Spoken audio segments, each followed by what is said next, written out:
मेरा सभी रिटेल व्यापारियों से, ये इंश्योरेंस एजेंट से जो कार इंश्योरेंस वगैरह बेचते हैं, जो सर्विसेज बेचते हैं, हम ये चाहते हैं कि भाई हम आपके पेट पे लात नहीं मारें। मैं बोला था सर, ये डॉक्टर कलाम साहब ने जो अपील की है वो मेरे को दिल को छू गई। उन्होंने बोला सी इंस्टीट्यूट भाई यार सो लड़ने दो, तो आप ऐसा कोई कॉन्सेप्ट डिजाइन करो तो गरीबी मुक्त भारत बना दें।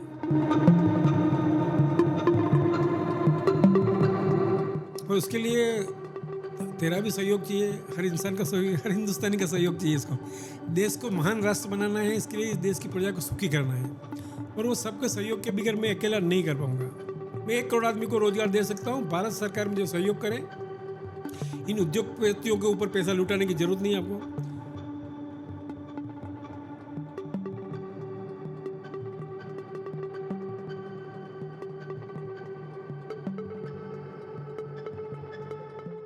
तो आज के इस एपिसोड में हमारे साथ जुड़े हैं मिस्टर कैलाश माहेश्वरी जी, जो चार्टर्ड अकाउंटेंट है मुंबई से।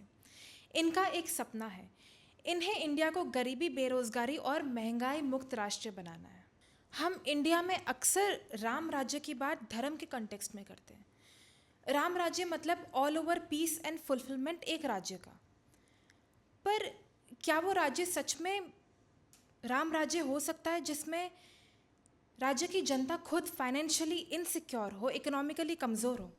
आज हम इस टॉपिक को बहुत ही प्रैक्टिकली एड्रेस करेंगे। आज हम बात करेंगे मिशन ग्रेट इंडिया के ऊपर, जो कहता है कि इंडिया का सबसे पावरफुल और इम्पॉर्टेंट इंसान कोई पॉलिटिशियन नहीं है, कोई इंडस्ट्रियलिस्ट नहीं है, ना कोई बिजनेसमैन है, बल्कि एक आम आदमी है, एक कॉमन आदमी है, एक कॉमन कंज्यूमर है।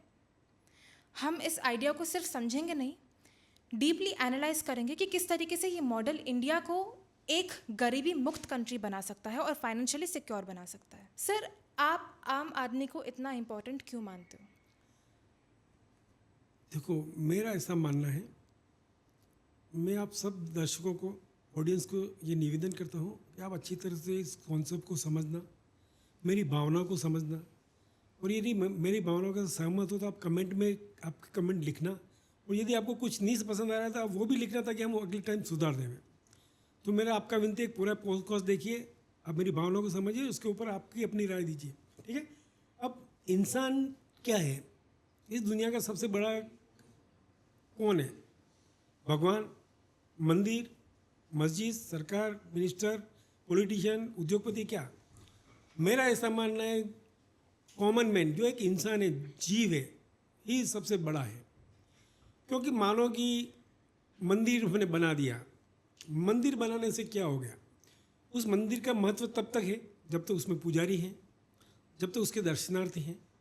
मस्जिद का महत्व तब तक है जब तक उसमें मौलवी है और जब तक नमाज पढ़ने लोग जाते हैं। चर्च का महत्व तब तक है जिसमें उसमें पादरी हैं या लोग प्रार्थना करने जाते हैं। गुरुद्वारा में भी तभी है जब लोग सेवा करने जाते हैं, अरदास करने जाते हैं। सो अपने आप में गुरुद्वारा बिल्डिंग कोई महत्व नहीं रखता। समझो राम मंदिर बन गया हमारा, और उसमें पुजारी नहीं है और कोई दर्शनार्थ नहीं जाता है, तो उस राम मंदिर को कितने भी बनाए हो, वो अगेन खंडहर बन जाएगा। तो इसका मतलब क्या है? सबसे बड़ा इंसान है। मेरा ऐसा मानना, जो मानव है वो मानव मात्र सबसे बड़ी चीज़ है, और मानव धर्म सबसे बड़ा धर्म है। भाई कोई चाहे जूज हो, हिंदू हो, मुस्लिम हो, दैट इज ऑल इम्पोर्टेंट नहीं। सबसे बड़ा धर्म है मानव धर्म। आप मेरे साथ सहमत हो या नहीं हो, मैं किसी की भावना का अनादर नहीं कर रहा हूँ, पर मेरी ऐसी भावना है कि मानव धर्म सबसे बड़ा धर्म है और मानव सेवा सबसे बड़ी सेवा है। अरे इंसान में भी मैं उस इंसान को ज़्यादा महत्व देता हूँ जो कंज्यूमर है।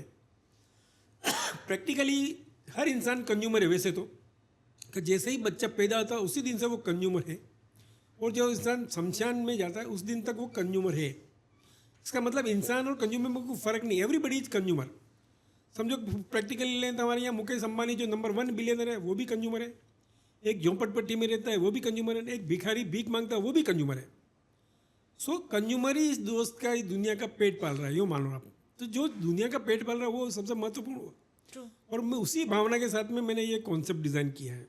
Sir, what exactly is mission great India?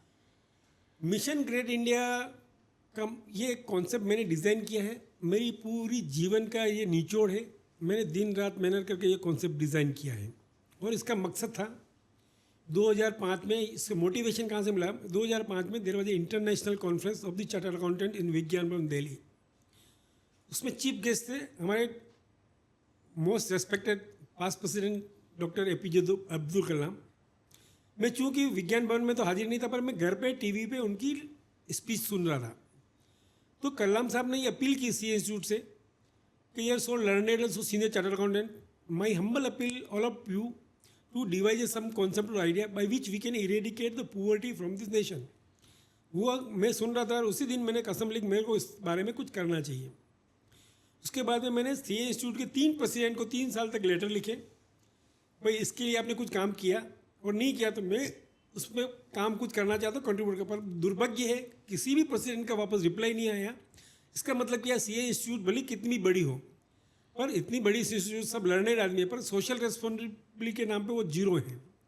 उनको इस समाज के वो सारा आदमी अपना पैसा बनाने में पड़े हैं, जो भी चार्टर्ड अकाउंटेंट वाट, ये दुर्भाग्य की बात है। मैं भी सीए हूँ, पर हमारा कुछ सोशल रेस्पॉन्सिबिलिटी, राष्ट्र के प्रति कुछ जवाबदारी है। और जब चीफ गेस्ट प्रेसिडेंट ने बोला है तो उसको सुनना चाहिए, उसके ऊपर इम्प्लीमेंट करना चाहिए। ऐसा तो नहीं है वो आपने इसका आंसर सुना उसका आंसर निकाल दिया, ऐसा तो नहीं होना चाहिए। मैंने 3 प्रेसिडेंट को लेटर लिखे, उसमें से एक का भी जवाब नहीं आया। फिर भी मैंने दिन रात मेहनत करके ये कॉन्सेप्ट डिज़ाइन किया। फिर एक 15 अगस्त की स्पीच में हमारे प्राइम मिनिस्टर माननीय मोदी जी ने ये बोला, हमको आपस में नहीं झगड़ के हमको गरीबी के खिलाफ लड़ना चाहिए। तो उससे भी मुझे मोटिवेशन मिला और मैंने एक कॉन्सेप्ट डिज़ाइन किया जिससे हम लोग, यदि सरकार साथ देगी मुझे, तो मैं बोल रहा हूँ हिंदुस्तान से 99% गरीबी मैं ख़त्म कर दूंगा अगले 5 साल में। पर उसके लिए मुझे सरकारों का साथ चाहिए। और ये बेसिक ड्यूटी, गरीबी बेरोजगारी महंगाई मुक्त करने की बेसिक जवाबदारी है सरकारों की, मेरी नहीं है। मैं चूँकि मेरा नॉलेज है, मैंने दिन रात मेहनत करी है, मैं चार्टर्ड अकाउंटेंट हूँ, 1982 में पास आउट हूँ। मैंने आज दिन तक एक दिन नौकरी नहीं करी, एक दिन मैंने किसी सीए की सर्टिफिकेट नहीं, प्रैक्टिस नहीं की। तो मैंने इतनी मेहनत करके ये कॉन्सेप्ट डिज़ाइन किया कि भाई देश का कुछ भला हो जाए। पर इस देश में देशभक्ति को रिवार्ड नहीं मिलता है, अवार्ड नहीं मिलता है, और ऊपर से उसको पनिशमेंट नहीं मिलता है। जो देशभक्त हैं वो इस देश में जेलों में बंद हैं, और जो चोर डाकू है वो जेल के दरवाजे पे बैठे हैं। ये बहुत दुर्भाग्य है इस देश का। तो मैंने मोदी जी को भी लेटर लिखा है 2016 में, भाई ये जो मैंने कॉन्सेप्ट डिज़ाइन किया उससे गरीबी खत्म हो रही है, बेरोजगारी खत्म हो रही है, महंगाई खत्म हो रही है। मोदी जी से स्टार्ट करना, जब वो बोल रहे ना बीच में हाँ हूँ ओके यस ये साउंड भी करना ताकि थोड़ा बहुत हाँ, यूँ कम्युनिकेशन रहे। कम्युनिकेशन हो। अभी वो मोदी जी वाली बात करेंगे तो अच्छा ओके ये वाला हाँ, रेडी। आप समझो मैंने 2016 में हमारे प्राइम मिनिस्टर मोदी जी को भी लेटर लिखा और ये कॉन्सेप्ट को मैंने बोला भाई भारत सरकार इम्प्लीमेंट करे। यदि मैं कर सकता हूँ तो भारत सरकार कर सकती है। अब चूंकि मैं करूँगा तो मेरी ब्रांड नहीं, मैं I am not Tata Birla Ambani Adani नहीं हूँ, मैं भारत सरकार राजस्थान सरकार नहीं हूँ या कोई स्टेट गवर्नमेंट नहीं है, तो मुझे पब्लिक जल्दी मेरे ऊपर विश्वास नहीं करेगी। True. यदि भारत सरकार करेगी तो ये इमीडिएटली हर आदमी एक्सेप्ट कर लेगा उसको। तो इस योजना के तहत हम लोग 20 लाख का लाइफ इंश्योरेंस प्रत्येक परिवार को या प्रत्येक कंज्यूमर को 20 लाख तक का लाइफ इंश्योरेंस फ्री देने की व्यवस्था करिए। उसके लिए उस कंज्यूमर को एक पैसा नहीं देना है। ओके ओके, और ये इंश्योरेंस 60 साल की उम्र तक चलेगा उसका, और 60 साल के बाद में ये प्लान ऑटोमेटिकली पेंशन मतलब कन्वर्ट हो जाएगा, और उसको हर साल 5 लाख तक का पेंशन की देने की व्यवस्था करी है। ओके उसके लिए भी उसको एक पैसा नहीं देना है, और in case of emergency 2 lakh तक की लोन देने की व्यवस्था करी है। अब ये 3 चीज़, 20 लाख तक का लाइफ इंश्योरेंस, 5 लाख तक का सालाना पेंशन और 2 लाख का इमरजेंसी में लोन, ये 3 चीज़ के लिए हम लोग कस्टमर से 1 रुपया नहीं ले रहे हैं। अच्छा ठीक है, यदि ये 3 चीज़ हर परिवार में होगी तो वो परिवार गरीबी से बाहर है, इज नो मोर पुअर। यदि मैं कर सकता हूँ तो भारत सरकार कर सकती है, क्योंकि वो तो हर ये फैसिलिटी सब उन्होंने प्रोडक्ट के साथ लिंक किया है, ट्रू और हर प्रोडक्ट जो कंज्यूमर प्रोडक्ट खरीदता है उसमें 5 से 40% तक जीएसटी सरकारें लेती हैं। उनके पास तो पैसा है, मेरे पास पैसा नहीं है, फिर भी मैं कर पा रहा हूँ। यदि मैं कर पा रहा हूँ तो सरकार तो कर ही पाएगी। हाँ। और नहीं तो हम दोनों मिल के करें ना, हम कर रहे हैं उसमें सरकार ज्वाइन करे। तो पर मैं ये चाहता हूँ भाई इस देश को गरीबी बेरोजगारी और महंगाई मुक्त राष्ट्र बनाने में या तो मेरा मदद ले ले सरकार, या सरकार मुझे मदद करे, पर देश को गरीबी बेरोजगारी महंगाई मुक्त राष्ट्र बनाए हम। मेरा आप सब कॉमन मैन से भी ये रिक्वेस्ट है, इसमें हमारा सहयोग करें। सभी हिंदुस्तान के एक प्रत्येक नागरिक का मेरे को अपील है कि इसमें सहयोग करें और अच्छी तरह से समझें। मैं अभी हम लोग अच्छी तरह से आपको समझा देंगे ये कॉन्सेप्ट कैसे काम करता है, मैं एक एक चीज़ समझा दूंगा मैं आपको। Come on. Before that sir, पहले तो आज के टाइम में कोई किसी और के बारे में नहीं सोचता है और जनता के बारे में तो कोई भी नहीं सोचता है। आपने ये इनिशिएटिव लिया, आपको ये इनिशिएटिव लेने का मोटिवेशन कहाँ से आया? क्या आपकी पर्सनल कोई घटना है जिसने आपको मोटिवेट किया कि मैं इस डायरेक्शन में काम करूँ? मैंने बोला था सर, ये डॉक्टर कलाम साहब ने जो अपील की है वो मेरे को दिल को छू गई। उन्होंने बोला सी इंस्टीट्यूट भाई यार 1600 तो आप ऐसा कोई कॉन्सेप्ट डिजाइन करो तो गरीबी मुक्त भारत बना दें। वो मेरे को दिल को छू गया। उसी दिन से मैंने ये सपना देखा कि गरीबी मुक्त बनाना। और कॉन्सेप्ट को बनाते बनाते ये तीनों चीज़ एक साथ हो गई। गरीबी मुक्त भी हो रहा है, बेरोजगारी मुक्त भी हो रहा है, महंगाई मुक्त भी हो रहा है, एक ही कॉन्सेप्ट से, और वो भी बिना पैसे। यदि बिना पैसे हो रहा तो हमको क्यों नहीं करना चाहिए? ट्रू। आप समझे भाई? तो वहीं से मोटिवेशन मिला डॉक्टर कलाम साहब से, और मैंने ये कॉन्सेप्ट डिज़ाइन किया। मैंने लाइफ लगा दी इस कॉन्सेप्ट में, पूरा लाइफ लगा के ये कॉन्सेप्ट कर रहा हूँ। कोई सपोर्ट नहीं करा, कोई सरकार सपोर्ट करने को तैयार नहीं। मैंने मोदी जी को लेटर लिखा है, अशोक गहलोत को लेटर लिखा है, अरविंद केजरीवाल को लेटर लिखा है, भगवंत सिंह मान को लेटर लिखा है, नीतीश कुमार को लेटर लिखा है, सबको लेटर लिख चुका हूँ। सबके डॉक्यूमेंट मेरे पास पड़े। सोनिया गांधी को लेटर लिख चुका हूँ। कोई तैयार नहीं है इस कॉन्सेप्ट में आगे आगे काम करने के लिए। और ये काम इन सरकारों का है, इन पॉलिटिशियन का है। पर अनफॉर्चुनेटली ये पॉलिटिकल विल पावर नहीं है इस देश को गरीबी बेरोजगारी में, क्योंकि उनको वोट की राजनीति करनी है। वो वोट के कारण काम करते हैं, और इन तीनों मुद्दे पे वो चुनाव लड़के खत्म हो जाए ना, फिर भूल जाते हैं। मैं आज भी इन्विटेशन देता हूँ सभी लोगों को, चाहे पार्टी कोई भी हो, सभी पार्टी को देश सेवा करनी है। मैं देश सेवा का मौका दे रहा हूँ, आप आ जाओ हमारे साथ मिलकर। कोई भी पार्टी हो, कोई फर्क नहीं पड़ता मुझे देश सेवा करनी है, और सब मिलकर के हम लोग इस देश को विकसित राज्य बनावे। बात इतनी है ना। व्हाट आर द बेनिफिट्स जो लोगों को मिलेंगे इस मॉडल के द्वारा? जैसा मैंने आपको बताया, इस कॉन्सेप्ट में हर कस्टमर को 20 लाख रुपए तक का लाइफ इंश्योरेंस मिलेगा फ्री में। उसके लिए उसको एक पैसा नहीं देना है। ओके। देन सालाना 61वें साल के रिटायरमेंट लाइफ में उसको 5 लाख रुपए साल तक का पेंशन मिलेगा। उसको लिए उसको एक पैसा नहीं देना है। और इमरजेंसी में हम लोग 2 लाख रुपए तक का उसको लोन देंगे। अब ये 3 चीज़ होगी। यदि डेथ होगी उसकी तो बीमा मिलेगा, उसको परिवार सुखी रहेगा। जिंदा रहेगा तो ओल्ड एज में पेंशन मिलेगी, उसका ओल्ड एज सुखी रहेगा। और इमरजेंसी में 2 लाख रुपए तक का लोन दिया, उसकी सभी फिनेंशियल प्रॉब्लम अगली जनरेशन लॉन्ग उसको सिक्योर कर दिया पूरे परिवार को। उसको 1 रुपया दिए बिगर। और इसी के काम कर रहे हैं हम लोग। एक पैसा नहीं ले रहा हूँ मैं, ये कर रहा हूँ, तो इससे वंडरफुल क्या हो सकता है आदमी के पास? ऐसा इस दुनिया में कौन सा कॉन्सेप्ट है, चाहे सरकार है या उद्योगपति है या कोई भी है, जो एक पैसा नहीं लेने की बात करते हो और कुछ देने की बात करती है? ऐसा एक भी एग्जाम्पल कोई हो तो बताओ मुझे। हर आदमी लेने की बात करता, देने की बात कोई नहीं करता। और मैं खाली देने की बात कर रहा हूँ, मैं लेने की बात ही नहीं कर रहा हूँ कहीं। आप समझो, यदि आपको एक पैसा भी नहीं देना है तो इसमें कोई फ्रॉड चीटिंग कुछ हो सकता है आपके साथ में? कभी नहीं हो सकता है। Who can purchase the MGI card? देखो, ये योजना MGI कार्ड के नाम से हमने बनाई है। MGI कार्ड का मतलब है mission great India card. Mission great India मेरा मकसद है भाई, इंडिया को ग्रेट राष्ट्र बनाना, वो मेरा मकसद है। उसका नाम इसीलिए हमने मिशन ग्रेट इंडिया रखा, और शॉर्ट फॉर्म में MGI कार्ड नाम दे दिया गया उसको। ओके। अब इसमें आपको क्या करना है, हर परिवार के 10 से 40 साल के बीच में कोई भी एज का मेंबर हो परिवार का, वो हमारी साइट mgicard.in साइट पे जाके रजिस्ट्रेशन करना उसको। ट्रू। ठीक है। उस रजिस्ट्रेशन के टाइम पे उसका चार्ज, रजिस्ट्रेशन का चार्ज है 799 प्लस GST यदि वो मेल है तो, और फीमेल और BPL कार्ड है तो उसका 499 प्लस GST है। परंतु वो चार्ज उसको अभी देने की जरूरत नहीं है। ओके। उसकी जेब से कोई भी चार्ज देने के लिए उसमें ऑप्शन आएगा पे लेटर, आप उसको क्लिक कर देना, वो रजिस्ट्रेशन हो जाएगा। जो 10 से 40 साल का कोई भी परिवार का मेंबर है वो मेरे साथ रजिस्टर को, उसका एक रिलेशनशिप हो जाएगा, वो अकाउंट उसका ओपन हो जाएगा। कस्टमर को कितना पे करना पड़ेगा इस पूरे? जैसा मैंने बोला है ना भाई, यदि मेल है तो 799 प्लस GST देना है, 799 प्लस GST वो रजिस्ट्रेशन चार्ज है, देना नहीं है उसको। एंड 490 फीमेल और BPL कार्ड है तो 499 प्लस GST है, वो 1 टाइम है, रजिस्ट्रेशन चार्ज है, पर उसको अपनी जेब से नहीं देना है। वो हम लोग ने प्रोविजन किया कि जब भी वो कोई बेनिफिट लेगा उस समय उसमें से काटेंगे, तो उसकी जेब से 1 रुपया देना नहीं है।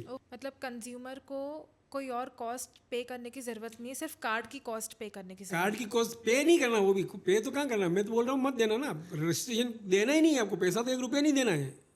ओके। वो जब बेनिफिट लेगा, डेथ बेनिफिट होगा या लोन लेगा, उस समय मैं काट लूंगा उसमें से। ओके। उसकी जेब से तो 1 रुपया नहीं गया। उसके लिए उसके अलावा एक और चार्ज है 1000 रुपये का, जो अगले 2 साल में उसको भरना है। That is account maintenance charge. वो भी वो नहीं भरेगा, कोई प्रॉब्लम नहीं है, वो भी हम जो पेमेंट करेंगे बिल उसमें से काट लेंगे। इसका मतलब है कस्टमर की जेब से कभी भी 1 रुपया इस कॉन्सेप्ट के लिए नहीं देना है।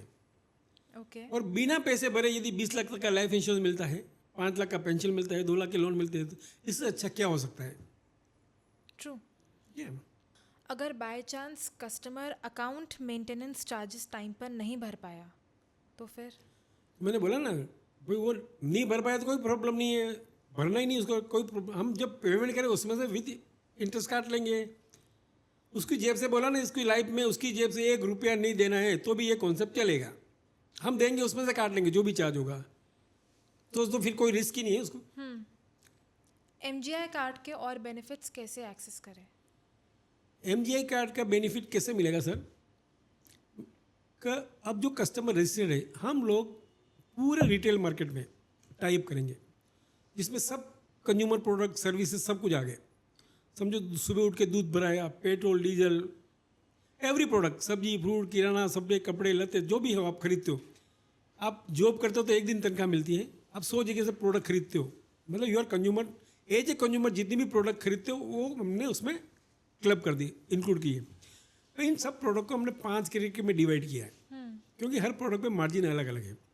सपोज पेट्रोल में कम मार्जिन है, उससे दूध में कम मार्जिन है, फिर सब्जी में जब अलग अलग मार्जिन है, तो उसी तरह से हमने क्लासीफाई किया है। उसमें अब 10% से लगा के 100% तक मनी बैक देंगे हम लोग। जैसे अभी हमने भारत पेट्रोलियम के साथ टाई अप किया है, भारत पेट्रोलियम का फ्लीट कार्ड लिया हमने। अब हमारा कस्टमर भारत पेट्रोलियम से यदि पेट्रोल डीजल और CNG भराएगा, वो अभी भी भराता है तो उसका पैसा चला जाता है, पर अब ऐसा नहीं होगा। मेरा कस्टमर किसी भी भारत पेट्रोलियम पे पेट्रोल पर डीजल भराएगा, उसको मैं 10% मनी बैक दूंगा। अच्छा, ठीक है। अभी आप जियो रिचार्ज करते हो, जियो रिचार्ज करो तो अंबानी अरबपति बन जाता है, पर अब कोई भी मोबाइल रिचार्ज करो उसमें हम लोग 20% मनी बैक देंगे आपको। हम पैसा नहीं ले रहे, 1 रुपया भी नहीं लेंगे आपसे। ओके। और जो भी ये मनी बैक का अमाउंट है वो आपके ये MGI कार्ड में जो अकाउंट खुला उसमें क्रेडिट होता जाएगा, और हर ट्रांजेक्शन का SMS मिलेगा, बैलेंस मिलेगा। अब समझ में, पैसा नहीं ले रहा हूँ। आपने जैसे ही समझो कि 1000 रुपये का दूध लगता है तो मैं दूध में 20% मनी बैक दे रहा हूँ। हाँ, 1000 रुपये का दूध खरीदा है, वो मिल्क पार्लर से खरीदा, और मैंने पैसा नहीं लिया, और चूंकि वो मिल्क पार्लर मेरे साथ टाई अप है, मैं 200 रुपये आपके अकाउंट में जमा दूंगा, SMS दूंगा इतना पैसा बैलेंस हो गया।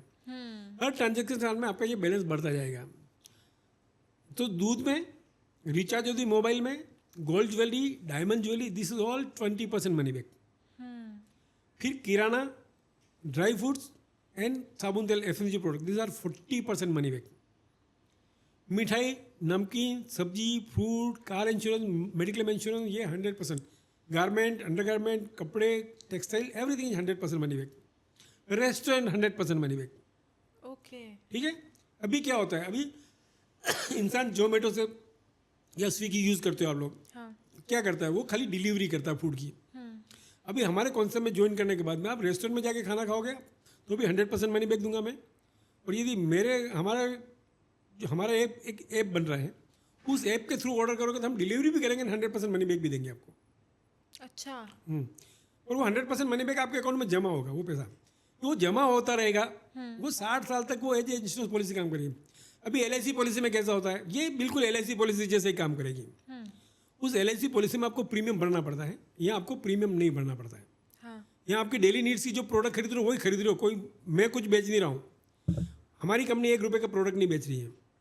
हमारी कंपनी ने जो टाई अप किया उस नेटवर्क में आप जो खरीद रहे हो उसी पे आपको मनी बैक दे रहा हूँ। हम एक पैसा भी नहीं ले रहे हैं आपसे। ठीक है, वो बैलेंस बढ़ता जाएगा। LIC पॉलिसी में प्रीमियम पर तो 3 कंडीशन में पैसा मिलता है। यदि पॉलिसी के दरमियान डेथ हो गई तो डेथ क्लेम मिलेगा, डेथ नहीं हुई तो 20 साल बाद मैच्योरिटी मिलेगी, और बीच में चाहिए तो लोन मिलेगा। हाँ, 3 कंडीशन में पैसा मिलता है लाइफ इंश्योरेंस पॉलिसी में, डेथ पे मिलता है, या मैच्योरिटी में मिलता है, या बीच में चाहिए तो लोन मिलता है। हाँ। और वो जब मिलता है जब आप प्रीमियम भरते हो तो मिलता है। प्रीमियम नहीं भरते तो नहीं मिलता है। मिलता है। अब यहाँ प्रीमियम नहीं भरना आपको जो डेली नीड्स की प्रोडक्ट खरीद रहे हो वही खरीदना है आपको। जो अभी भी खरीद रहे हो, जनरेशन से खरीद रहे हो, आप 50 साल से लक्स खरीद रहे हो, 50 साल से टाटा नमक खरीद रहे हो, हाँ, 10 साल से जियो यूज़ कर रहे हो, और आपका पैसा जा रहा है। हाँ, आपको बतौर कस्टमर टाटा पैसा देता है, अंबानी देता है, अदानी देता है, कौन 1 रुपया कस्टमर को देता है? कोई नहीं देता है। कोई नहीं देता है। हर इंसान पूरी दुनिया में, हर व्यापारी कस्टमर से कमाने की लालसा रखता है, हाँ, और दुर्भाग्य है कस्टमर के वेलफेयर के लिए पूरे हिंदुस्तान में एक भी इंसान काम नहीं कर रहा है। आप समझो पेट्रोल डीजल पे सरकारें 30 से 35 रुपये लीटर एक्साइज और वेट ले रही है, हाँ, तो अभी कस्टमर को 1 पैसा नहीं दे रही है। मैं 1 पैसा ले रहा हूँ, मैं 10% मनी बैक दे रहा हूँ। कितनी बड़ी बात है ये। बड़ी बात है। तो हर कंज्यूमर प्रोडक्ट खरीदता है, तो वो जैसे जैसे खरीदती जाएगा उतना उतना पैसा यहाँ जमा हो जाएगा। ये 60 साल तक एज इंश्योरेंस पॉलिसी काम करेगी। यदि 60 साल की उम्र तक उसकी डेथ हो गई हाँ तो उसके अकाउंट में जितना बैलेंस है, समझो कि 18 लाख बैलेंस है, उसकी फैमिली को 18 लाख मिल जाएगा। सो इनडायरेक्टली क्या हुआ, जो खरीदी किया उतना पैसा जमा किया वो रिफंड किया मैंने, रिफंड किया। ठीक है। पर ये मैक्सिमम 20 लाख मिलेगा। यदि खरीदी करते करते 21 लाख बैलेंस हो गया तो 20 लाख से ज़्यादा नहीं मिलेगा। सो प्रैक्टिकली क्या हो गया, 20 लाख रुपए तक का लाइफ इंश्योरेंस फ्री हो गया। हाँ आपने एक पैसा नहीं दिया मुझे। अब फॉर्चुनेटली उस कस्टमर की डेथ नहीं होती है तो ये प्लान ऑटोमेटिकली इंश्योरेंस प्लान खत्म हो जाएगा और 61वें साल से वो पेंशन प्लान में कन्वर्ट हो जाएगा। 61वें साल से उसको हर साल पेंशन मिलना शुरू हो जाएगा। राइट। पेंशन कितना मिलेगा, उसने हर साल कितना खरीदी किया, उसके अकाउंट में कितना रुपया जमा हुआ, वो जैसा जमा होता है उसी प्रोपोर्शन में उसको पेंशन मिलेगी। पर वो साल के 5 लाख रुपए से ज़्यादा नहीं मिलेगा। ओके। सो इनडायरेक्टली क्या हुआ, 20 लाख का लाइफ इंश्योरेंस फ्री हो गया, हाँ 5 लाख रुपए सालाना पेंशन भी उसको फ्री हो गया, उसके लिए भी उसने 1 रुपया नहीं दिया मुझे। और तीसरा बेनिफिट है लोन। जितना उसके अकाउंट में बैलेंस है उसका 5 to 10% वो मेरे से लोन ले सकता है विदाउट एनी सिक्योरिटी। और वो लोन 2 लाख रुपए से ज़्यादा नहीं देंगे हम लोग। ओके। अब ये तीनों चीज़ उसने 1 रुपया नहीं दिया नहीं दिया। और तीनों चीज़ फ्री मिल गई। अब ये कॉन्सेप्ट उसकी पूरी जनरेशन लोग, उस जनरेशन नहीं अगली जनरेशन तक सिक्योर कर रहा हूँ। वो कैसे, सपोज आप मेरे कस्टमर हो, हाँ आपके अकाउंट में आपने 2 लाख रुपए खरीदी किया ना, आपके अकाउंट में 2 लाख जमा हो गया। 61 साल पर मैंने 2 लाख पेंशन दिया आपको, हाँ आपने तो पैसा दिया नहीं मुझे। हाँ हाँ तो मैंने आपको पेंशन दी 2 लाख रुपए, वो 2 लाख रुपए की खरीदी करोगे बाजार में वापस हाँ। तो आपकी अगली जनरेशन के अकाउंट में जमा हो जाएगा। तो यही पैसा आपको जनरेशन लॉन्ग चलेगा। राइट। ये वंडरफुल। अभी क्या हो रहा है, आप कमा रहे हो, पैसा खर्च करो, आपके पापा ने कमाया खर्च किया, आपके दादाजी ने कमाया खर्च किया, पैसा चला गया। हाँ पर अब ऐसा नहीं होगा। आप जो खरीदी करो आपके अकाउंट में जमा हो, वो जनरेशन लॉन्ग चलेगा आपका पैसा। ओके। तो कितना वंडरफुल कॉन्सेप्ट, और वो भी 1 पैसा दिए बिना। कंज्यूमर को सर्वाइवल बेनिफिट्स कितने सालों तक मिलेंगे? सर्वाइवल बेनिफिट का मतलब पेंशन होगा। वो पेंशन कब तक मिलेगा, जितने साल आपने खरीदी की। समझो कि आपने 20 साल में ज्वाइन किया और 60 साल तक खरीदी की, मतलब 40 ईयर्स तक आपने खरीदी किया, तो 40 ईयर्स तक आपका बैलेंस है तो 40 ईयर्स तक मिलेगा। आप समझ गए मेरी बात? हाँ सपोज कोई 40 साल का बंदा है, 40 साल में वो 60 साल तक खरीदी गया, 20 साल ही खरीदी किया तो उसको 20 साल ही मिलेगा, क्योंकि जितना उसके अकाउंट में जमा है उसी प्रोपोर्शन में पेंशन मिलेगी। तो जितने साल खरीदी किया उतना ही बैलेंस हुआ, उतने साल उसको पेंशन मिलेगी। आप समझ गए मेरी बात को? जितने साल खरीदी किया उतना बैलेंस उसको हर साल उसको उसी प्रोपोर्शन में उसको पेंशन मिल रही है। हाँ। तो जितने साल खरीदी किया उतने साल उसको 60 साल बाद पेंशन मिलेगी। अच्छा, अगर किसी इंसान ने 24 साल की उम्र में रजिस्टर किया और 25 में निपट गया, तो जितना उसके अकाउंट में जमा है उसको दे देंगे हम लोग। अब समझो, उसमें जितना उसके अकाउंट में जमा, उसने खरीदी किया 2 लाख रुपए, उसके अकाउंट में 2 लाख पड़ा है, उसकी डेथ होगी तो उसको 2 लाख मिल जाएंगे। ओके। जिसके उसके अकाउंट में जितना रुपया जमा है उतना उसका इंश्योरेंस है, वो मैक्सिमम 20 लाख रुपए तक का है। हाँ मैंने बोला ना, उसका बैलेंस यदि 18 लाख की डेथ होगी तो 18 लाख मिल जाएगा, 5 लाख बैलेंस तो 5 लाख मिलेगा, 2 लाख बैलेंस 2 लाख मिलेगा। पर 21 लाख बैलेंस हो तो 20 लाख रुपए से ज़्यादा नहीं देंगे हम लोग। ऐसा है, जितना उसका बैलेंस है उतना उसका बीमा है। ओके। अगर किसी कंज्यूमर की डेथ हो जाती है आफ्टर द एज ऑफ 60, तो क्या उसके स्पाउस को बेनिफिट्स मिलेंगे? उसके स्पाउस को बेनिफिट मिलेगा, जैसे सरकारी पेंशन मिलती है, रिटायरमेंट बाद में पेंशन मिलती है। पर यदि वो बंदा की डेथ हो जाती है तो उसके स्पाउस को 50% मिलती है। सेम वे हमारे यहाँ पे भी यदि कस्टमर की डेथ हो गई और उसका स्पाउस जिंदा है तो उसको 50% एलिजिबल अमाउंट मिलेगा। पर यदि स्पाउस की भी डेथ हो गई तो फिर पेंशन बंद हो जाएगी। जैसे गवर्नमेंट में होता है वैसे इसमें है। हाँ जब तक वो जिंदा है तब तो उसको पेंशन मिलेगी पूरी, डेथ हो गई तो जो उसको मिलने वाली थी एलिजिबल तो उसके 50% उसको स्पाउस को मिलेगी, और स्पाउस की डेथ होगी फिर बच्चों को नहीं मिलेगी, वो फिर ख़त्म हो गई। ओके। कोई कंपल्शन है कि आपको कंपनी के एफिलिएटेड वेंडर्स से ही परचेज करना है? देखो, यदि इस योजना में बेनिफिट लेना है तो आपको हमारे नेटवर्क में जो व्यापारी जुड़े हैं उनसे ही लेना है। पर यदि आपको लगता है कि भाई ये व्यापारी ज़्यादा चार्ज कर रहा है या महंगा दे रहा है तो आपको उससे नहीं खरीदना है। हमने जो कॉन्सेप्ट डिज़ाइन किया है वो कस्टमर के वेलफेयर के लिए, कस्टमर के इंटरेस्ट में किया है। यदि मेरे साथ एफिलिएटेड कोई भी व्यापारी आपसे ज़्यादा पैसा लेता है या महंगा देता है तो हमको रिपोर्ट कर सकते हो, हम उसको बंद कर देंगे। हम कस्टमर के हित में काम करें, कस्टमर के खिलाफ कोई काम नहीं करेंगे। और कस्टमर को ऑप्शन है, उसकी मर्जी हो वहाँ से खरीदे, जहाँ से उसको फ़ायदा हो वहाँ से खरीदना चाहिए। क्योंकि हम लोग काम ही कस्टमर के लिए करें, कस्टमर के नुकसान के लिए मैं काम नहीं कर रहा हूँ। मैं न तो टाटा के लिए काम कर रहा हूँ, न व्यापारी के लिए काम कर रहा हूँ, मैं मेरे कंज्यूमर के लिए काम कर रहा हूँ। हाँ, आप समझे, मैं कंज्यूमर के साथ में अन्याय नहीं होने दूंगा। मेरा मेन मकसद है कंज्यूमर से, मेरे को कमाने का लालच नहीं है, उससे ज़्यादा मैं कंज्यूमर का वेलफेयर करने के लिए बात कर रहा हूँ। ट्रू। सो कंज्यूमर के साथ में अन्याय किसी भी कंडीशन में मेरा व्यापारी भी नहीं कर पाएगा, न टाटा कर पाएगा। मैं टाटा के लिए काम नहीं कर रहा हूँ, हाँ, मैं अंबानी के लिए काम नहीं कर रहा हूँ, मैं काम कर रहा हूँ कंज्यूमर के लिए। मेरे लिए मेरा ईश्वर कंज्यूमर है, मेरे लिए भगवान कंज्यूमर है, मैं उसी की सेवा करना चाहता हूँ। वेंडर्स इस प्रोग्राम से कैसे जुड़े? मेरा सभी रिटेल व्यापारियों से, ये इंश्योरेंस एजेंट से जो कार इंश्योरेंस वगैरह बेचते हैं, जो सर्विसेज बेचते हैं, हम ये चाहते हैं कि भाई हम आपके पेट पे लात नहीं मारें और हम ये बिजनेस नहीं करें। हम चाहते हैं कि भाई आपके बिजनेस को हम सपोर्ट करें। हम ये चाहते हैं कि भाई आप जो भी रिटेल व्यापारी है, छोटे व्यापारी हैं, हम चाहते हैं उन लोगों को सपोर्ट करें, वो हमारे साथ जुड़े। हमारी साइट है mgi.in, उसके ऊपर बिजनेस अपॉर्चुनिटी करके कॉलम है। उस बिजनेस अपॉर्चुनिटी में अफिलिएट करके एक आपको लिंक मिलेगा, उस अफिलिएट पे आप क्लिक करके आप अपना रजिस्ट्रेशन कर सकते हैं। सपोज कोई किराना वाला मेरे से जुड़ता है तो मेरे कस्टमर उस किराना वाले से माल खरीदेंगे, हाँ, पर वो मेरे यहाँ रजिस्टर्ड होगा, उसी के वहाँ से खरीदना उसको। वो कस्टमर जो मेरा कस्टमर जो वो माल खरीदेगा, उस पर हम लोग कुछ मार्जिन लेंगे उससे। जो भी दुकानदार मेरे से जुड़ेगा उससे कुछ मार्जिन लेंगे।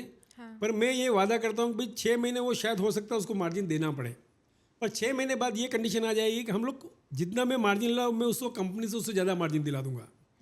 क्योंकि सपोज एक सिटी में 1000 व्यापारी मेरे से जुड़ गए और 1000 व्यापारी ने मिलके मैंने हिंदुस्तान लीवर से एक साथ माल लिया है, तो जितना मैं ले रहा हूँ वो उससे कंज्यूम उसको ज़्यादा दिला दूंगा। पर वो व्यापारी की यूनिटी होनी जरूरी है। ट्रू। आप समझो, मैं उनकी पेट में या उनकी जेब से चवन्नी लेने वाला नहीं हूँ, वैसे भी उसको नुकसान नहीं होने वाला है। हाँ, समझो कि एक व्यापारी एक व्यापार से कमा रहा है, पर बाकी वो भी तो सोचे कि कस्टमर है।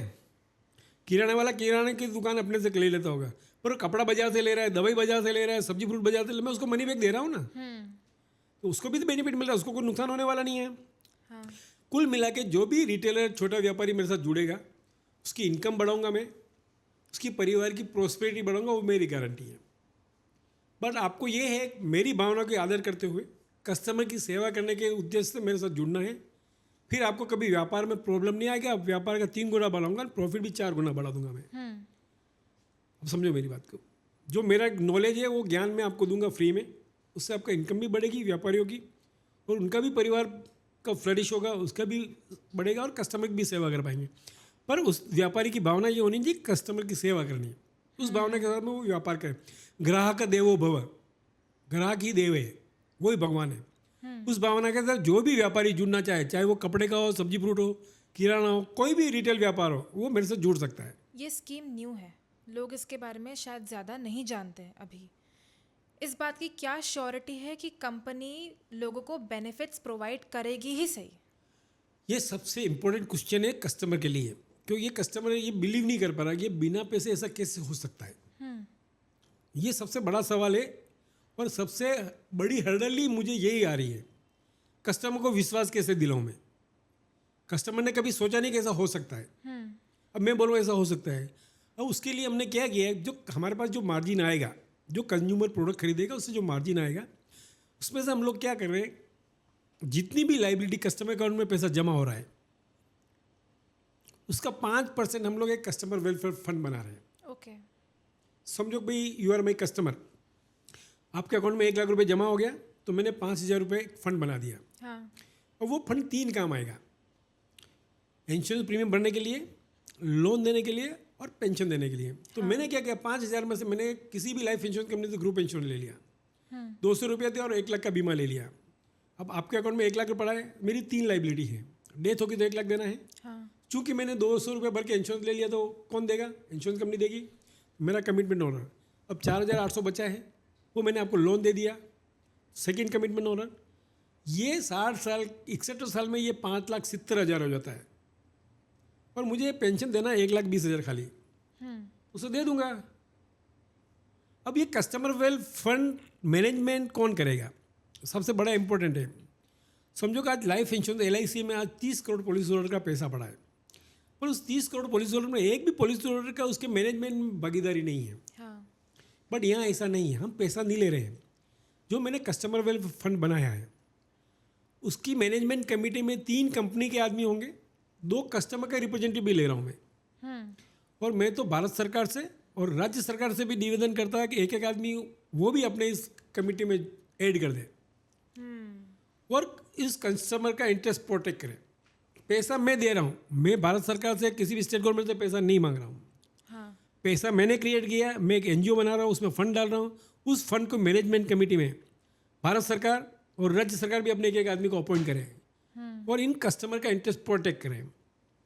हाँ। यदि इससे ये तीनों चीज़ हो जाती है तो इससे बढ़िया क्या चाहिए?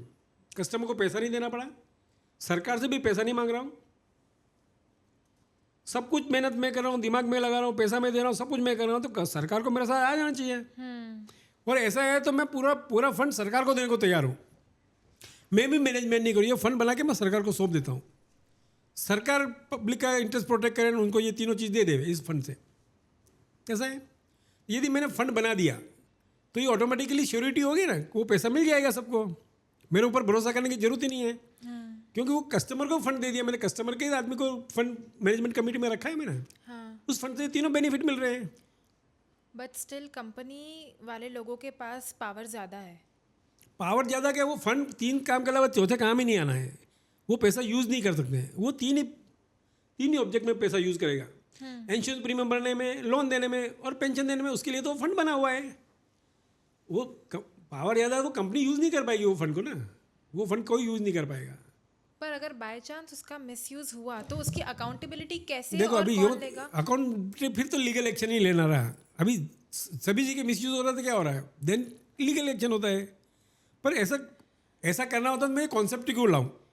मेरे को ऐसा कभी commission. It's true, but common consumer के दिमाग में तो ये सवाल आता है ना कि फर्स्ट ऑफ ऑल सबसे बड़ी बात है, कंज्यूमर से मैं एक पैसा नहीं ले रहा हूँ। अब कंज्यूमर की कोई रिस्क नहीं है। हाँ। और यदि उसको इतना टेंशन भी है कोई कंपनी बचेगी कि नहीं बचेगी, जिएगी कि नहीं जिएगी, चलेगी कि नहीं चलेगी, उसको टेंशन है ना, तो अपने अकाउंट में यदि 1 लाख रुपए जमा है तो वो 10,000 का लोन ले जाए मेरे से, उसका टेंशन खत्म हो गया। अब तो मेरा टेंशन रहा कि उससे 10,000 कैसे वसूल करना। उसकी क्या रिस्क है? अभी तो रिस्क मेरी है कि मुझे उससे 10,000 रिकवरी करना है। तो उसको क्या, कस्टमर को तो रिस्क भी नहीं है एक पैसे की है। कस्टमर की जेब से एक पैसा नहीं ले रहा, उसको क्या रिस्क है? वन वे ट्रैफिक है, लेना ही लेना उसको। क्या रिस्क है उसको बताइए मुझे। और ऐसा मैं क्यों करूँगा? यदि ऐसा करना है तो मैं ऐसा बिजनेस ही क्यों करूँगा, ये मॉडल ही क्यों बनाऊंगा? क्या जरूरत है मुझे ऐसा करने की? भाई कस्टमर तो कोई मांगता नहीं कि मैंने खरीदी किया पैसा वापस दो, मैं सामने से दे रहा हूँ। हाँ। इसका मतलब मेरा इंटेंशन क्लियर है कि कस्टमर वेलफेयर करना है। ट्रू। और मेरे ऊपर डाउट रख के क्या करोगे? अभी तो कौन कस्टमर वेलफेयर का? मैं करने निकला हूँ तो मुझे सपोर्ट करोगे तो ही कर पाऊंगा। मैं एक डॉक्टर हूँ, यदि डॉक्टर ने कोई पेशेंट को दवा लिखी है और पेशेंट वो दवा नहीं खाएगा तो क्या पेशेंट ठीक होगा? डॉक्टर का फर्ज है उसको डायग्नोसिस करे, मेडिसिन दे, पर जब तक पेशेंट सपोर्ट नहीं करेगा तो पेशेंट का स्वास्थ्य ठीक नहीं होगा। सो आई एम ए डॉक्टर, मैं फाइनेंशियल डॉक्टर हूँ, मैं आपका फाइनेंशियल हेल्थ सुधारना चाहता हूँ। पर यदि आप मुझे सपोर्ट नहीं करोगे, कस्टमर मुझे सपोर्ट नहीं करता, तो उसका मैं क्या कर सकता हूँ? क्या ऑप्शन है मुझे बताइए। प्रैक्टिकली एक एग्जांपल दे रहा हूँ। इन 2011 मेरे होम टाउन में मैंने एक पब्लिक मीटिंग की थी। पूरे गांव में माइक घुमाया, LIC की ब्रांच मैंने इनविटेशन दे के कार्ड आया हूँ। और मैंने उस दिन मेरी गांव की जनता को ये बोला कि हमारे गांव का पैसा गांव की बाउंड्री के बाहर नहीं जाना चाहिए। क्या बोल रहा मैंने? गांव का पैसा गांव की बाउंड्री के बाहर नहीं जाना चाहिए। आज के दिन में LIC उस समय 80 करोड़ ले जाती थी, अभी 120 करोड़ ले जा रही है। उस मीटिंग के बाद में उन लोगों ने सहारा में पैसा डाला है, आदर्श में पैसा डाला, सब पैसा खा गया। यदि वो पैसा गांव की बाउंड्री में रहता है तो वो पैसा कहीं डूबता उनका नहीं, और वो पैसा उसमें इन्वेस्टमेंट होता है तो वो ग्रोथ होती है। पर अब मैं क्या कर सकता हूँ? मैं एज ए डॉक्टर मैंने उनको सलाह दी, अब उन्होंने नहीं मानी तो उनको लॉस हो रहा है। सो मेरा आपसे निवेदन है कि आपको मेरे ऊपर आंख बंद करके विश्वास करना है। मैं एक पैसा नहीं दे रहा हूँ, मैं दे रहा हूँ, और मैं तो सरकार को फंड देने को तैयार हूँ ना। फिर कहाँ उसको भी कहाँ बच गया कि उसके साथ चीटिंग हो सकती है? जब मैंने गवर्नमेंट को फंड दे दिया, गवर्नमेंट को मैनेज करना है, मैं बोल रहा हूँ भाई इस रास्ते से ये मिल जाएगा तो मिल जाएगा।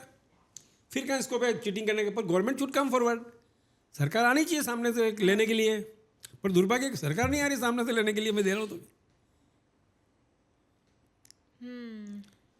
पर फिर भी मैं सभी आप लोगों से विनती करता हूँ कि इस कॉन्सेप्ट को समझने के बाद में आप अपने अपने विचार कमेंट बॉक्स में डालें।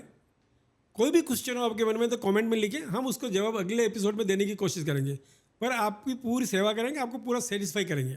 There any charges will be deducted from the survival benefits?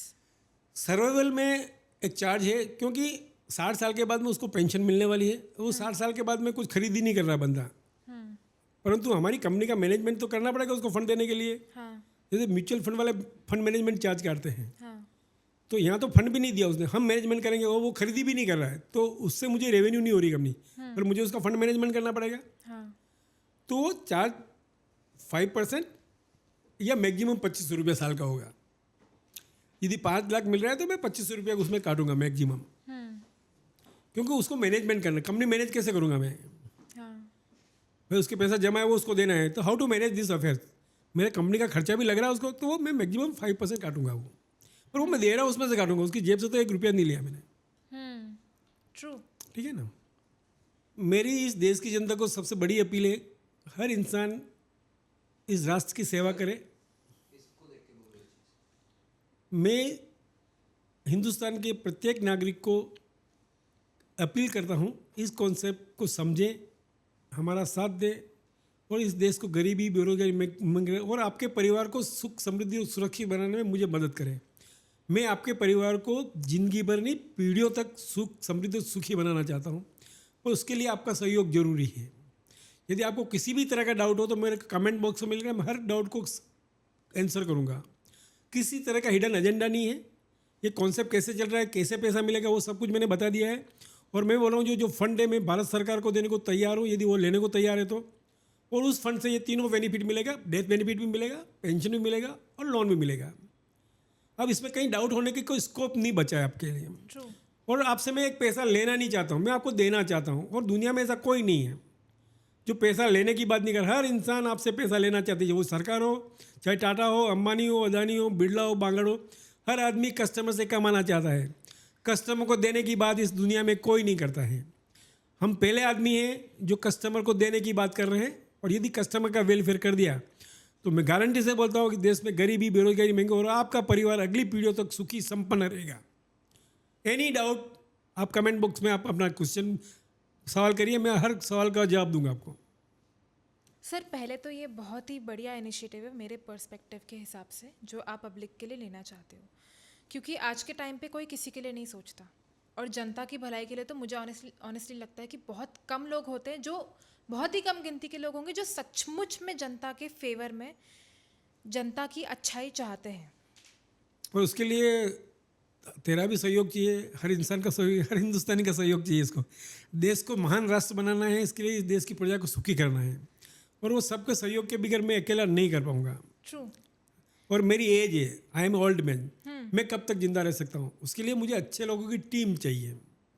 और मैं युवाओं को बोलता हूँ कि हमारे पास जुड़िए, आपको जॉब चाहिए तो भी मैं दूंगा। आप समझो इसमें तीनों चीज़ खत्म हो रही है, बेरोजगारी, महंगाई और गरीबी। हाँ। जैसे ही वो कॉन्सेप्ट में जुड़ता है आदमी, और वो जो खरीदी करता है उसके खाते में जमा होता है, वो पैसा सेविंग है उसके लिए। हाँ। यदि एक गरीब इंसान जो झोंपड़पट में रहे, जो 400-500 रुपये रोज कमाता है, वो भी साल महीने का 10,000 रुपये खर्च करता होगा। यदि उसके परिवार के लिए 10,000 खर्च करता है और उसके अकाउंट में 5,000 या 6,000 भी जमा हो गया, इसका मतलब वो 6,000 रुपये महीना उसकी बचत हो गई। हाँ। इसका मतलब ही नो मोर अ पुअर, तो उसको पुअर्टी से बाहर निकाल दिया मैंने। ट्रू। फिर मैं 20 to 100% मनी बैक दे रहा हूँ।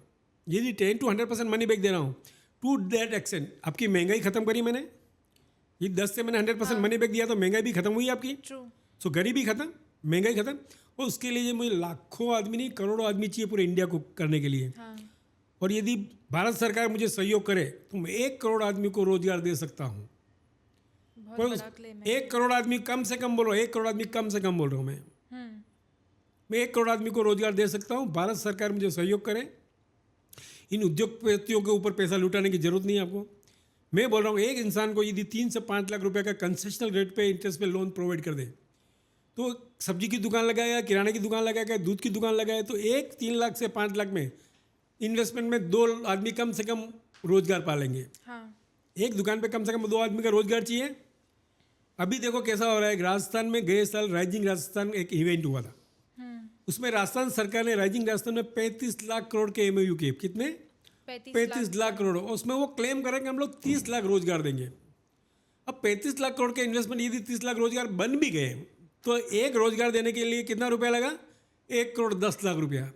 क्या एक आदमी को रोजगार देने के लिए 1,10,00,000 है आपके पास? ये सब हम्बक बातें हैं। मैं बोल रहा हूँ 3 से 5 लाख दे दो आप खाली, और मैं 3 से 5 लाख में 2 आदमी को रोजगार दे रहा हूँ यार। आप खोले इंटरेस्ट कंसेशन दे दो उनको बस, और कुछ मत करो। अब इसमें तो क्या प्रॉब्लम है? उसको कोई वो ब्याज पे ले रहा है पैसा, वो पैसा वापस चुका भी देगा, बेड डेट्स भी नहीं होने देंगे। ट्रू। तो उस गरीब आदमी को सपोर्ट नहीं कर रहे हो आप, उद्योगपतियों को पैसे दिए जा रहे हो, सब तरफ से पैसे दे रहे हो आप। तो मैं अभी भी विनती कर रहा हूँ स्टेट गवर्नमेंट से, जो स्टेट गवर्नमेंट चाहे गरीबी खत्म करना वो मेरे साथ जुट जावे। भारत सरकार से निवेदन करूँ, मोदी जी चाहे तो मैं गरीबी बेरोजगारी महंगे मुक्त में उनको सपोर्ट करने को तैयार हूँ। और मैं तो बोल रहा हूँ ये कॉन्सेप्ट आप चलाओ, आप लागू करो, भारत सरकार लागू करे, और नहीं हो तो हम कस्टमर वेलफेयर फंड बना रहे, वो फंड को संभालो, और नहीं हो तो हमको सपोर्ट करो। तीनों में से एक काम तो करो आप। हाँ, मैं पैसे तो मांग ही नहीं रहा हूँ आपसे, मैंने भारत सरकार से पैसा नहीं मांगा, स्टेट गवर्नमेंट से पैसा नहीं मांगा। हाँ, पर उनका मॉरल ड्यूटी है। यदि मैं एक पैसा नहीं दे रहा हूँ, 10% मनी बैक दे रहा हूँ कस्टमर को, तो वो तो 35 रुपये, 40 रुपये, 30 रुपये लीटर ले रहे हैं यार। उनका भी कुछ फर्ज बनता है, उसमें रुपया दे देगा वो। हाँ, उनका इतना मॉरल कमिटमेंट नहीं, ले रहे हैं, ऐश कर रहे हैं वहाँ पे, 5 स्टार होटलों में घूम रहे हैं, 5 स्टार कल्चर में घूम रहे हैं, हवाई जहाजों में घूम रहे हैं। किसके पैसे पे? इस कंज्यूमर के पैसे पे। ट्रू। तो कंज्यूमर का वेलफेयर क्यों नहीं करता कोई भी नेता या कोई भी पॉलिटिकल पार्टी? मेरा सब सीधा सवाल है सब लोगों से। और आपकी बात में सारे पॉइंट्स कवर होते हैं, जैसे कि ऑलरेडी गवर्नमेंट जो कर रही है वो कर रही है। आप तो सीधा बोल रहे हो कि गवर्नमेंट मेरे साथ जुड़ जाए भले, क्योंकि ट्रांसपेरेंसी है कंप्लीट। ट्रांसपेरेंसी, और मैं पैसा नहीं मांग रहा हूँ। हाँ, मैं उनका पैसा ही नहीं मांग रहा हूँ कहीं। हाँ, भाई सरकार तो हर आदमी से पैसा लेने की बात करती है, इनकम टैक्स लेती है, जीएसटी लेती है, हर चीज़ में पैसा लेने की बात करती है। फिर देने की बात पे तो जीरो है वो भी। सरकार भी लेने का काम करती है, देने का काम जीरो है। मैं ले नहीं रहा हूँ, मैं देने का काम कर रहा हूँ। हाँ। उसमें तो सपोर्ट करो कम से कम सरकार यार। और उससे यदि ये इतनी बड़ी समस्या खत्म होती, गरीब बेरोजगारी, ये विकसित राष्ट्र बन जाएगा ना, जो मोदी जी का सपना पूरा हो जाएगा उसमें। हाँ, तो मैं इतना ही रिक्वेस्ट कर रहा हूँ सरकारों से भी, कोई भी सरकार हो, मैं कोई बीजेपी कांग्रेस की बात नहीं, all governments are invited to support me. यदि अपने अपने राज्य में यदि गरीबी मुक्त करना चाहे तो कोई भी सरकार मेरे साथ अटैच कर सकती है। और वो चाहे तो मैं कॉन्सेप्ट उनको दे दूंगा, वो अपने स्टेट में वो लागू करें, मुझे कोई फर्क नहीं पड़ रहा है। मुझे पैसे की कुछ आवश्यकता ही नहीं है, मुझे पैसा नहीं कमाना है। आप सिर्फ चाहते हो कि आपका मैं चाहता हूँ एक ये motive देश पूरा गरीबी हो। बेरोजगारी मैं विकसित राष्ट्र बन जाए। बात इतनी है। अभी मोदी जी बोले सबका बीमा सबकी रक्षा, तो वो 47 की बात कर रहे हैं। मैं अभी 1 साल में सबकी बीमा सबकी रक्षा करने को तैयार हूँ, उसको सपोर्ट करें। 2047 का सपना क्यों दिखा रहे हो आप लोग? भाई 2047 तक भी बीमा कब करेंगे? जब वो प्रीमियम भरेगा। जब मैं बिना प्रीमियम भरे सबका बीमा करने को तैयार हूँ, तो उसको सपोर्ट करें या वो उन कंपनियों को बुला के लुटवाएंगे? मैं फ्री में बीमा कर रहा हूँ, सबका बीमा सबकी रक्षा करना है, तो मोदी जी बोलेंगे तो 1 साल में सबका कर दूंगा मैं। 2047 तक की वेट ही क्यों करनी है आपको? ट्रू। बेसिकली ये पूरे कॉन्वर्जेशन से मुझे ये समझ में आया, मैं अगर इस चीज़ को न्यूट्रल होकर देखूं, और मुझे लगता है कि आप लोगों को भी इस चीज़ को न्यूट्रल होकर देखना चाहिए, क्योंकि ये कोई भी किसी भी स्पेसिफिक सरकार, किसी भी स्पेसिफिक इंसान के खिलाफ नहीं है। इस पूरी कॉन्वर्जेशन का, इस पूरे आइडिया का एक ही मोटिव है, भारत को गरीबी मुक्त और बेरोजगारी मुक्त बनाना। Thank you so much sir, हमारे साथ जुड़ने के लिए। आपसे बात करके बहुत अच्छा लगा, मुझे बहुत कुछ पर्सनली सीखने को मिला। जय हिंद, जय भारत। जय हिंद, जय भारत। Thank you.